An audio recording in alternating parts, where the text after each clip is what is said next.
મિત્રો, આજે આપણે કાહવા ધામમાં બિરાજમાન એવા ગોગા મહારાજના ઇતિહાસની વાત કરીશું. મિત્રો, આજે આપણે જાણીશું કે ટુંડાલીથી કાહવા ગોગા મહારાજ કેવી રીતે આવ્યા. મહેસાણા જિલ્લાના કડી તાલુકામાં આવેલા કાહવા ગામમાં ગોગા મહારાજ સાક્ષાત બિરાજમાન છે. આ કાહવા ગામમાં ગોગા મહારાજનું ભવ્ય મંદિર આવેલું છે, જેનો ઇતિહાસ ખૂબ જ રોચક છે. ઘણા વર્ષો પહેલા કાશીમાં કાશીનાથ મહારાજ રહેતા હતા.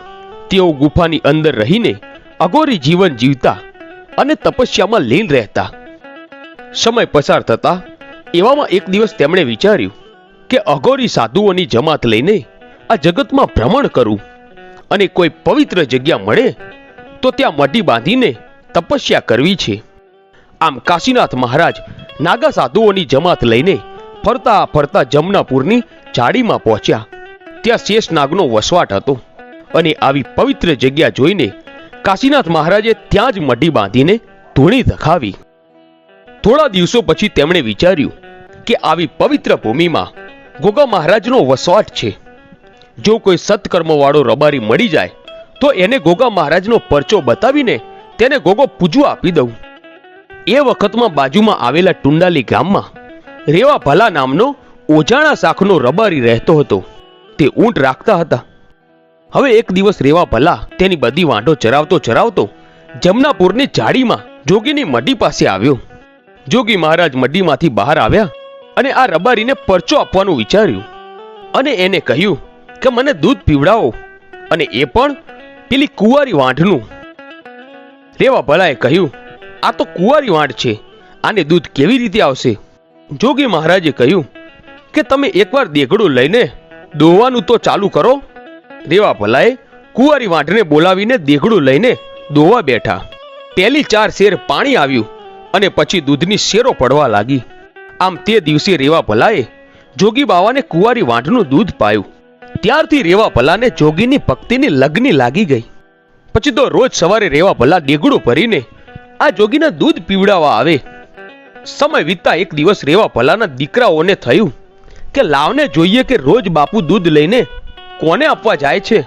આમ તેમના દીકરાઓએ શંકા કરી. જોગી બાવાને આ વાતની ખબર પડી એટલે રેવા ભલાને કહ્યું કે કાલથી તમે દૂધ લઈને આવતા નહીં. આ ભૂમિ પર મારા અન્ન જળ પૂરા થયા, હવે મારાથી અહીંયા નહીં રહી શકાય.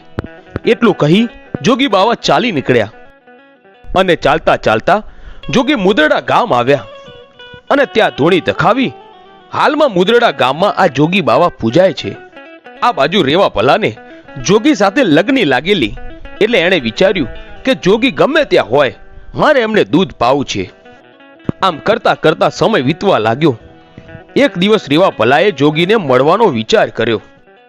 રેવા ભલાએ દૂધની દેગડી ભરી એને લાકડીએ લટકાવીને ચાલતો થયો. પૂછતા પૂછતા મુદરડા આવે છે અને જોગીને મળી જોગીને દૂધ પાય છે. આ બાજુ કાશીના જોગી મુદરડા ગામમાં રહેતા મુસલમાન અને સવા કુંભાડિયાની ગાયને પણ રેવા ભલાની જેમ પરચો આપે છે. તેઓ પણ જોગીને રોજ દૂધ પાય છે. મુસલમાન અને કુંભાડિયાને સંતાન નથી હોતા એટલે જોગીના આશીર્વાદથી બંનેને ઘરે દીકરા જન્મે છે. આમ કરતા કરતા એક દિવસ જોગી મુદરડાની ધરતી પર જમણવાર કરવાનું વિચારે છે. આમ લોકવાયકા પ્રમાણે ઇતિહાસના પાના ઉલટાવીએ સંવત 1300ની સાલમાં વૈશાખ મહિનામાં જમણવાર ગોઠવેલો અને આજુબાજુના દેશ પરદેશથી ઘણા લોકો જમવા આવેલા અને તે વખતે જમણવારમાં સુખડી ખૂટી ગયેલી.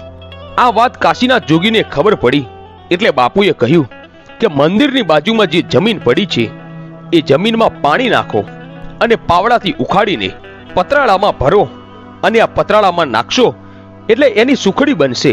એની પ્રસાદી બનાવીને લોકોને આપજો.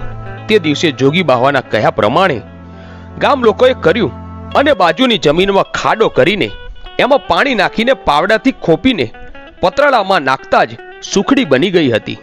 હાલમાં એ ખાડો અખોપાતર તરીકે જાણીતો છે. આવા તો ઘણા ચમત્કાર કાશીનાથ જોગીએ કર્યા છે. આમ સમય પસાર થતા સંવત 1300ની જ સાલમાં આસો વદ અમાસ દિવાળીના દિવસે કાશીનાથ મહારાજ મુદરડાની ભૂમિ પર જીવંત સમાધિ લઈ લે છે. સમાધિ લીધા પહેલા કાશીનાથે કહેલું કે મારી સમાધિ ટુંડાલીના રેવા ભલા વગર અધૂરી છે. રેવા ભલાને તો આ વાતનું કહ્યું નથી, પણ એના ગામની માટીના 5 ખોબા નાખશો તો જ મારી સમાધિ પૂરી થઈ જશે. રેવા ભલાને ખબર પડશે એટલે એ આવે ત્યારે એને એટલું કહેજો કે બાપુએ સમાધિ લઈ લીધી, પણ તારે બાપુને મળવું હોય તો સિદ્ધપુર ગામે નદીને કાંઠે કારતક સુદ પૂનમના દિવસે મળવા આવે. આ બાજુ કાશીનાથ મહારાજ સમાધિ લઈ લે છે.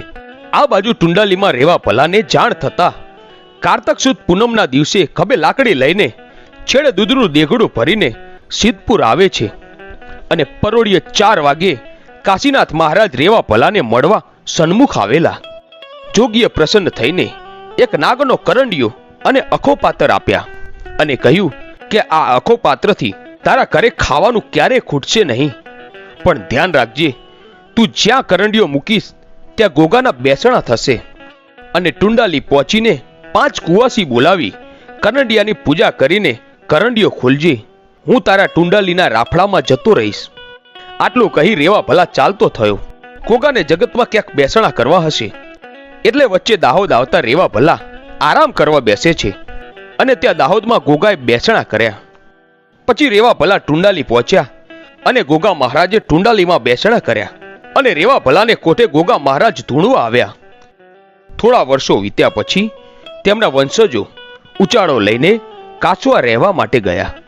કાહવામાં પણ ગોગાના અમર બેસણા થયા. હાલમાં કાહવામાં રાજા ભગતની ભુવાપણી ચાલુ છે અને ટુંડાલીમાં નાગજી વિરમ તેજમાલ ભાઈ ભુવાજી